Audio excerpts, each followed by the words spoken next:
We all want great people in our life, but what if the partners we need most are in a generation we didn't expect? Whether they're significantly younger or significantly older, every generation has something to offer one another. Today we look at the story of Esther and Mordecai, two people from two different generations who bring the best together to see God's way done. That's what we hope happens in us. So while you're at it, why don't you grab somebody and invite them to watch along with you. Click on the notes to follow along as we go, as we look in to being shoulder to shoulder.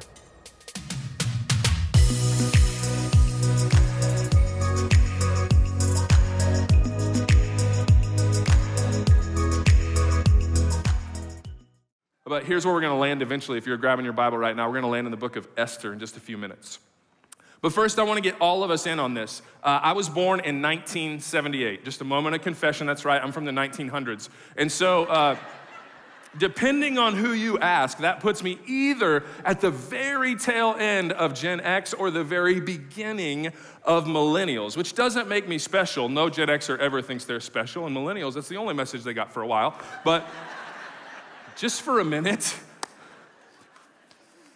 either way, I get to sit in this kind of unique place right between all of them.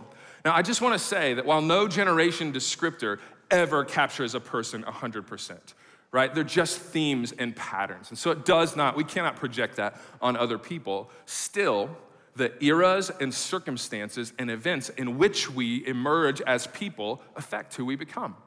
And so if you think about the events of people's lives, depending on which war you were a teenager during or a young adult or served in, it shapes you.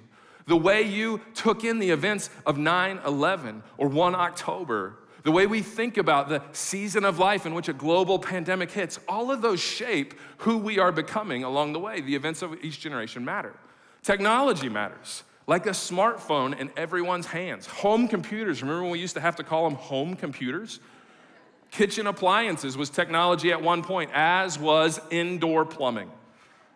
Some of you are like, what? That is not technology. You should talk to my mother-in-law, who until she was in college, there was no indoor plumbing. Listen, there are people living who have experienced that kind of thing. There are financial implications of the eras in which we grow up in, whether it's recessions, depressions, housing costs out of the craziness, inflation along the way. I remember when you get an oil change for $5 and gas under $1, right? It's a different season. There are also cultural moments that we grow up in different seasons of our lives, like the civil rights movement, like the sexual revolution, like the war on drugs, global pandemics, and any number of other things that any of you could list along the way. I'm not saying that generations define us, but they do shape us. They have an impact on us. And at 45 years old, in the prime of life, someone let me believe 45 years is the prime of life, just living the dream, I stand somewhere in the middle of all of this. There are 5 generations alive and thriving right now, which is one of the first times in human history that's ever happened. And I sit in the middle with just as many behind me as ahead of me. I had an analog childhood, so I know how to use a rotary phone. I grew up with a 4-digit phone number, 4599. That's how you get me. Perry was 4782. Janelle was 4777. Listen, 4 digits. That's just mind-boggling. And a voicemail at that time was whatever piece of paper was within reach if one of your siblings answered the phone and the spiral cord was long enough. As a kid, I came home when the streetlights came on. But I spent college and young adulthood riding the wave of home computers, moving to just laptops, and now literally $1,000 supercomputers in everyone's pocket. So I see both directions. Contents in my phone today include relics like Dan's cell. Remember when you had to define whether it was someone's home number or cell number? And my kids' numbers, who I don't even have memorized because it's in the phone. I can write in cursive. I learned to text with T9. And I've adjusted Siri's voice multiple times. And while I may have had to Google what Riz means, I do have Gen Z kids, boomer parents, and friends across all generations, from the silent generation to the emerging generation, Gen A. All this to say, in this unique moment where I get to stand in the middle, I just want to point across all generations, and hopefully everyone in this room has found their way into this story so far, and ask a simple question that we're going to answer from the Bible today, and that's this. Can we please spend more time connecting across generations than distinguishing between them? Can we please garner and value and honor all the wisdom of those who have lived longer and experienced and fought harder and endured things, while honoring the energy, creativity, innovation, and annoyance of the younger generations at times. They're only annoying because they're going fast, but they're just as annoyed at you for going slow. Listen, we just want to be people. Like, God has something in every generation that is essential, that is a reflection of him. And if we settle for like stratified groups of people and never reach across generational lines, we are missing out on such rich partnership that God has in mind for us. And so I want to look at this. If you found your way here in the Bible, it's a book of the Bible called Esther. Find your way right there. Somebody say Esther real quick. I am going to spend the next 10 or 12 minutes trying to convince you that the best thing you can do with your week is read the whole book of Esther, okay? If you're not a reader, no problem. Put it on audiobook on that app I encourage you to download, 28 minutes exactly, okay? You could probably do it on a commute. There are all kinds of relationships that bring joy, and some of those reach across generational lines, and that's what we're going to look at here in Esther. Before we get there, I got to locate it in time real quickly. We've been talking about lots of people. This is in the Old Testament of the Bible, which simply means the story of God's people before Jesus entered the story physically, right? Before he came and dwelled on the earth, gave his life on behalf of all of us, never sinned, and so he could rescue us back to God and the Spirit could come alive in us. It's why we call ourselves Christians. But there was a long story that led up to him. God began with a man named Abraham, and we looked at some of these people along the way. He said, I'm going to give you a huge family. I'm going to give you a land, and the descendants of your family will outnumber the sand on the seashore. And the story of the Bible is how that unfolds. We've looked at some steps along the way. Moses and Aaron, Joshua, David. It was a king that we looked at last week and the week before. Here's how it unfolded. As Abraham's family grew, they ended up in slavery, but God rescues them out under a man named Moses. They spend 40 years wandering in the desert before they begin taking over the land under Joshua's leadership. Over time, they look around at everyone else and say, we want a king, we want a king, we want a king, we want a king. And so God says, okay. First king's kind of a disaster. His name is Saul. The second guy, David, we've talked about the last couple weeks. But here's what happens next. Is king after king after king slowly turns toward the practices of the world rather than the values of God. In what you read across the scripture in 1st and 2nd Samuel, 1st and 2nd Kings, 1st and 2nd Chronicles, is this slow demise of the people of God turning their back on the God who had rescued them, saved them, and had good in mind for them. Eventually, what God does is he says, apparently you don't want presence with me, so that's what you can have. He gives them the consequences of their actions. All along, he said, stay with me, I'll lead you, I have good in mind for you. And they said, no, thanks, we're gonna do our thing. Well, a loving God doesn't keep tolerating that. And so he allows them to experience some of the pain of what they did. And generations at a time, they experienced something called exile. They had been run out of the land in which they dwelled. And this book of Esther finds itself in that season. A man named Mordecai was one of the guys who was carried out of the promised land, had to look in the rear view at all God had promised, heading into an unknown land where no one had his values or cared deeply about what God wanted. He finds himself there, and along the way, his cousin passes away and has a daughter. I want to invite you in. It's in Esther chapter 2 that we pick up this story. In Esther chapter 2, we'll do mostly in chapter 4, and it's what you'll look at if you're doing the shoulder-to-shoulder study this week. But we start in 2, verse 5, it says this. At the time, there was a Jewish man from the fortress of Susa, which you could Google right now and look at pictures, whose name was Mordecai. This man had a very beautiful and lovely young cousin, Hadassah, who was also called Esther. When her father and mother died, Mordecai adopted her into the family and raised her as his own daughter. Now, I've started in chapter 2. You got to read chapter 1 because what unfolds in a kingdom you would be familiar with, Babylonia. You've read this in human history. In about 400, 500 BC, you'll see how this kingdom unfolds. And the king gets tired of his current queen and runs her out and decides to choose a new one. And so he looks around the kingdom for all these beautiful young women. Of course, we've just read Esther is one of those. She is taken into the king's harem and is treated so that she becomes as beautiful as possible so he can choose and objectify as many women as possible, which is disgusting, but you'll see it in the story, okay? Here's what happens, though. Mordecai, who had raised her, it says every day Mordecai would take a walk near the courtyard of the harem to find out about Esther and what was happening to her. What began in raising this young woman, another generation reaching down to care for her, never stopped despite the fact that they were separated by a king and a kingdom and a mess along the way. Now, you have to read Esther because not only are you going to see this disgusting king take that kind of action, you're also going to see Mordecai and Esther rescue that king from an assassination attempt. Listen, there's so much drama in 28 minutes. You can't miss out on Esther. Somebody say Esther. So Esther and Mordecai partner to save the king, but not long after that, Mordecai, you'll have to figure out why as you read, but Mordecai will not bow down to one of the king's main servants. Think vice president, that's not what it was, but that's that kind of idea. He would not acquiesce and honor in the same way everyone else did. And so that person gets mad and plots to not only kill Mordecai, but kill everyone who is in Mordecai's people group. God's people, Israel, who in this book for the first time are called the Jews. Here's what happens in verse 8 of chapter 3. It says, Haman approached King Xerxes, maybe that sounds familiar, and said, there is a certain race of people scattered through the provinces of your empire who keep themselves separate from everyone else. Their laws are different from those of any people, and they refuse to obey the laws of the king. So it's not in the king's interest to let them live.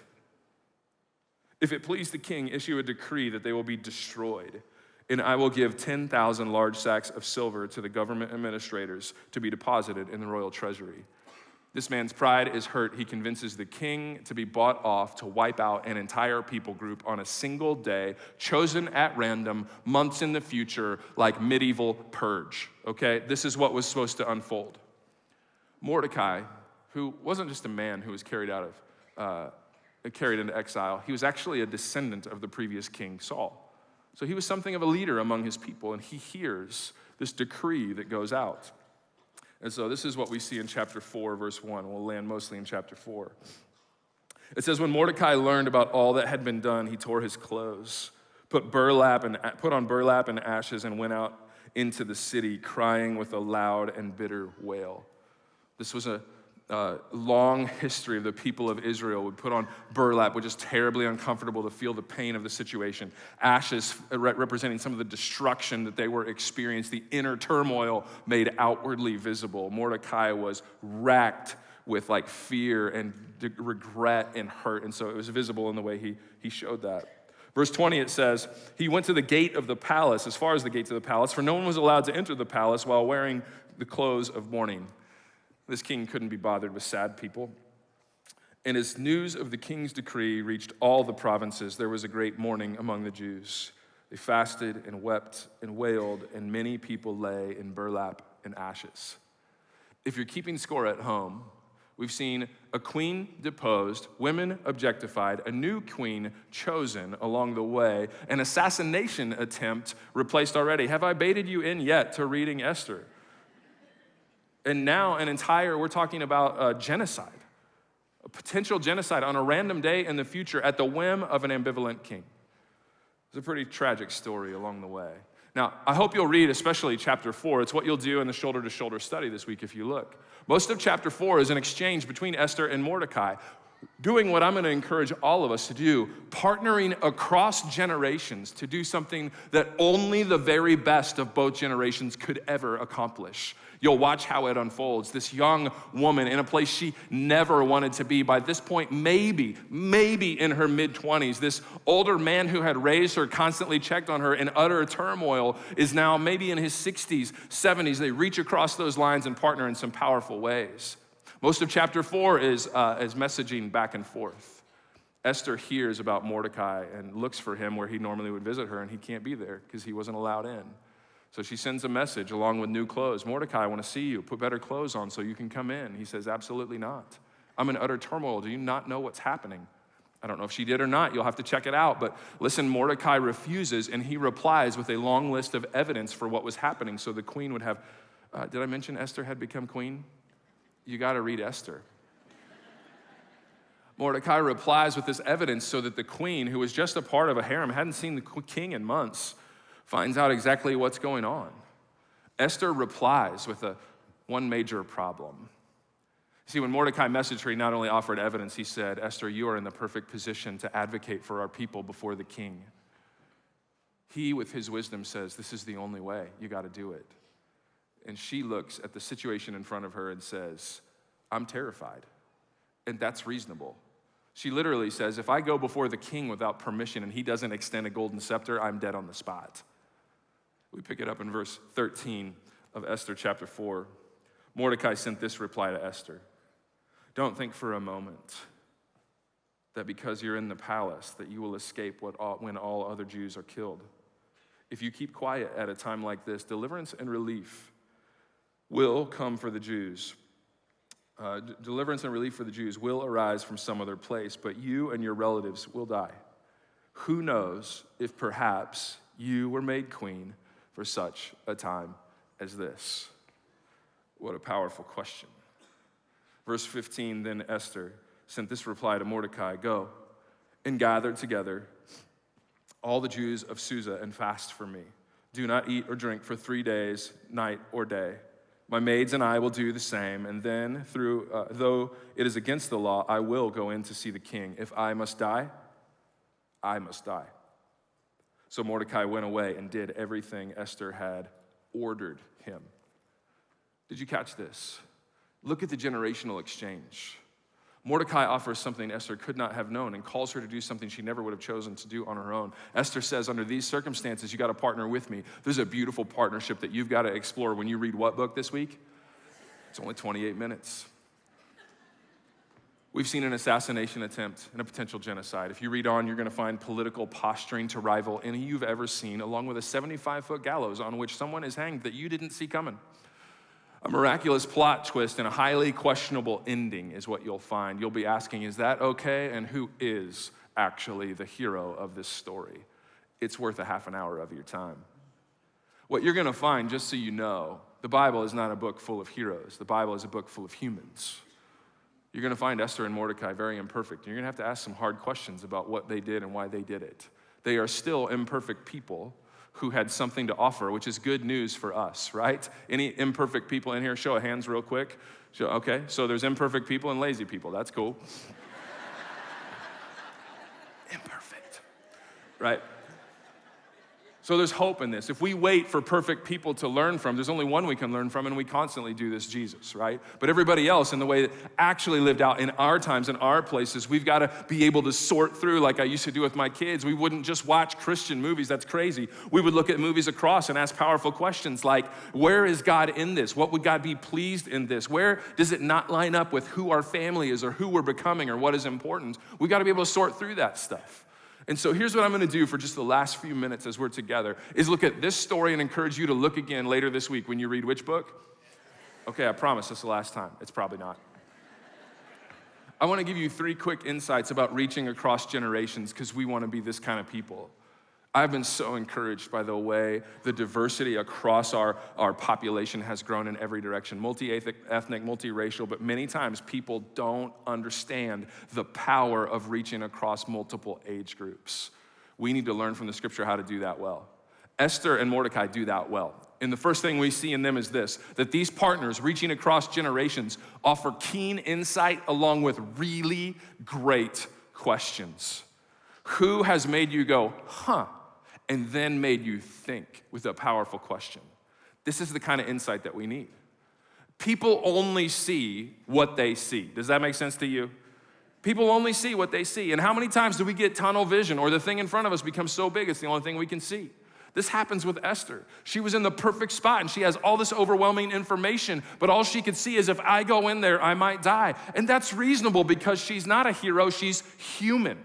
And so she had all of this along the way, but Mordecai, from a wiser, older standpoint with greater perspective about life and the bigger thing that was going on to this young woman who could only see probably at that time the fear of what was in front of her, which like I said, so reasonable. He's like, Esther, you gotta lift your eyes. We want things when we're young to be simple and convenient and clear, and they are not. Can I get an amen? It's not always simple and clear. And we need people to help us see from a different angle, a higher vantage point with a longer track record of wisdom and endurance to offer us something. This is exactly what Mordecai did. And until we're willing and skilled and able to reach across generations, we will miss out on that. And we'll be doomed to experience things that we don't need to experience. They'll miss out on the joy of helping us. We'll miss out on the joy of learning from them. They'll miss out on the energy of helping us along. And have you seen that I put myself in the young category? I didn't mean to do that. Mordecai was older and able to offer a longer view. But he didn't just offer wisdom, he offered it with a powerful question. Too often, people are lobbing statements in the direction of people they don't actually even know their names. And I'm just gonna tell you humbly, I don't think people receive wisdom very well like that. I think questions do something way different. Questions reveal. Questions unlock. Questions shift perspective. I'm not talking about questions like, what were you thinking, right? I'm talking about questions like, hey, do you think that your family will escape this genocide just because you're in the palace? The obvious answer for Esther was no, I'm gonna have to do something different. And then an even more powerful question, perhaps you are here for such a time as this. What a powerful question to invite Esther to participate, to think, to not be directed. Yes, young children need that kind of direction, and statements along the way help. But as we grow and emerge and become big kids, which is what I call all the people in this room, big kids, we actually need questions that invite us to think. They give us some participation in the solution. They demand something from us. Powerful questions will unlock and unleash and cause us to develop along the way. Who in your life asks those kind of questions? By the way, if you read Esther this week, I said it for you. You're welcome. You're going to have to ask some questions like this one. Why is God's name not mentioned one time in this entire book? And then you're going to ask this question, hopefully, well, is God in this book? Where is he in the story of Esther? And here's what I love about that question. It's the same question we have to ask about our lives. It's not always 100% clear exactly when and where and why and how. And what to do next is not always clear about when and where and why and how. We've got to wrestle that out in the context of community. Now, I want to submit that you will see way too many coincidences along the way to not see God's hand all through the story of Esther and Mordecai. But you're also going to see not heroes, but humans totally botch it along the way a few times too, which again is nice because that's the only way I find myself as well. I love this. It's like life. You got to discern where God is at work. Great partners don't just come with keen insights and powerful questions. They also bring what they have, but they bring it open-handedly. If we're gonna reach across generations and avoid having too many offenses pass from one place to the other, like a little snide comment about millennials earlier, sorry. I did it to illustrate that those kind of things divide and send people apart. They're not helpful. Great partners don't try to bring what they don't have, they bring what they have, and then they offer it open-handedly. Esther had position and influence. Mordecai had perspective and wisdom. Which of those things would be required to save Israel from genocide? All of them, right? Needed the best of both. It's not that we just need wisdom of one generation or the energy of another or the creativity of those in the middle or the influence to go. We need all of it all the time. God has placed a high calling and invited every single one of us with Jesus' strength by his Spirit alive in us to turn the world right side up. And we can't afford to sideline anyone's contribution to that along the way. Not only will it lead to more good coming into the world, it'll lead to deep joy for us and experience of who God is. Mordecai could see from his vantage point what Esther couldn't, but Esther could do what Mordecai couldn't. Now, here's what I want to say about open-handedly, and I just got to warn you, this is just a thing I see in our culture, so you can take it or leave it. This is not straight from the Bible. Please don't take this with authority. But I do want to say this, that when Mordecai handed that wisdom and insight to Esther, he handed it open-handedly. What Esther would do next is genius, and I don't think it would be what Mordecai did. I think he handed her the insight and wisdom that he had and let her run with it. And I just want to submit that as I look around as a 45-year-old standing between two generations, I often see a beautiful, wise, enduring, strong, older generation try to offer wisdom, insight, and all that they have fought their whole life to hold on to and earn to a younger generation who actually desperately wants it. But when they offer it, they don't just say, here's my insight. They also tell them what to do with it. And at that moment, they stop listening. Not in the Bible, just my thoughts. Consider the possibility that when we hand it open-handedly, like a playset of of toys that don't come with instructions. The raw materials that you have fought your whole life to earn, wisdom, insight, perspective, and powerful questions. And watch with excitement as they recreate, draw, and construct things that we never could have imagined. We need to hand things open-handedly. And while I'm at it, those of you who would place yourself on the younger spectrum, would you just receive open-handedly what they have fought so hard to gather? We simply cannot see what they have seen yet. And we've got to receive that with a certain amount of humility. Now, this is true lots of places, but it's never maybe more true than it is across generational lines. A simple example from someone that many of us know. There's a guy around here for many, many years. His name was Kevin. I had breakfast with Kevin earlier this week, and he was one of these guys. And I got to sit down with him and said, here's what we're going to talk about this weekend. He led our church for like 25 years. And he handed it to me about 5 years ago and said, hey, here's what we got. And he handed so open-handedly. I said, Kevin, how did you do that? And he said, well, I really only care about the values of Jesus and whether things are healthy. And I saw both of those things, and I thought, y'all got this. I'm just saying that's a great example of open-handedly handing things that you've given your life to do.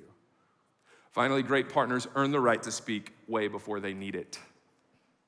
Great partners, especially across generations, earn the right to speak before they need it. Partnerships cannot be microwaved. Mordecai raised Esther. He spent years investing in her. They had a kind of relational trust, and even when he was taken away from her, daily he would check on her.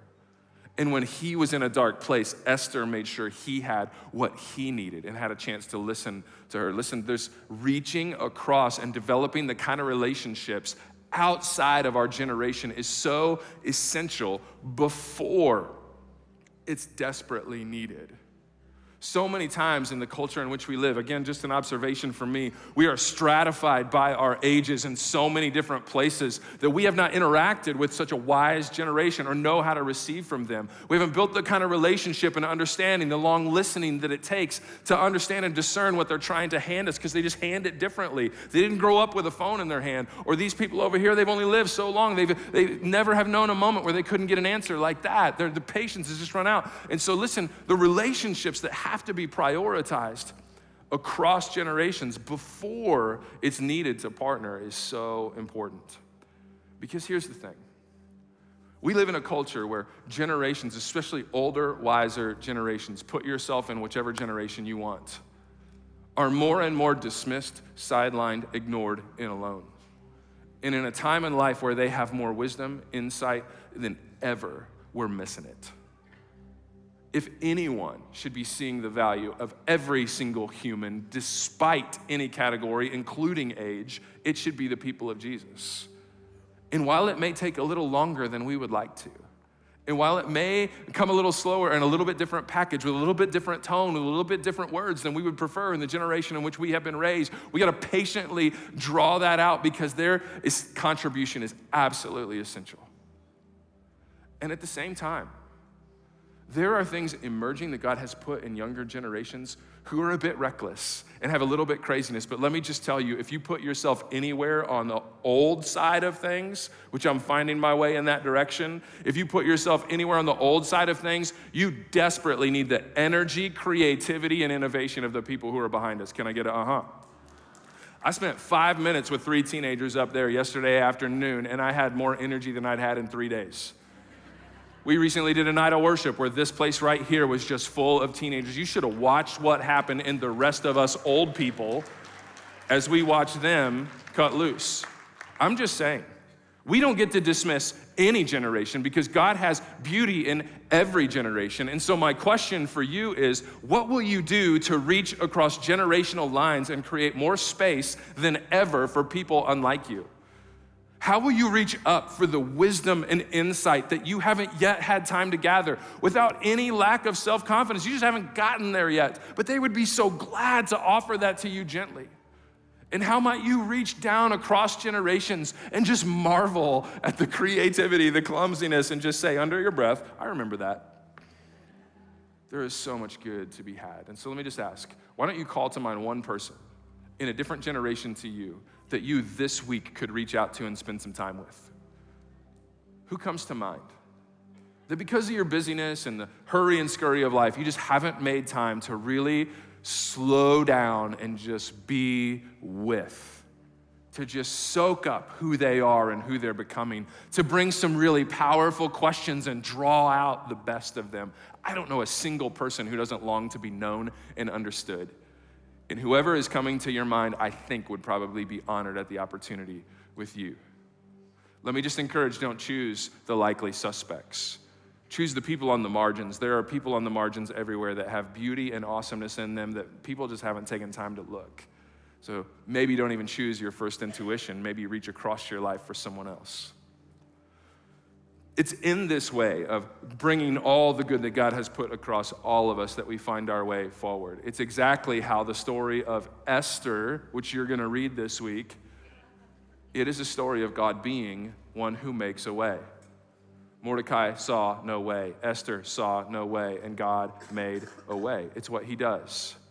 But so often, in the beauty of the stories that he writes, he invites every generation to participate. So this week, let's pray and watch. And more than that, let's take time to get curious with a different generation than ourselves, watching all the good that God has placed in them and inviting him to shape fresh partnerships for each one of us. If we can be supportive to you along the way, we'd love to. Head over to canyonridge.org. You'll find everything you need to know, along with a way to get in touch with us. We hope to see you soon.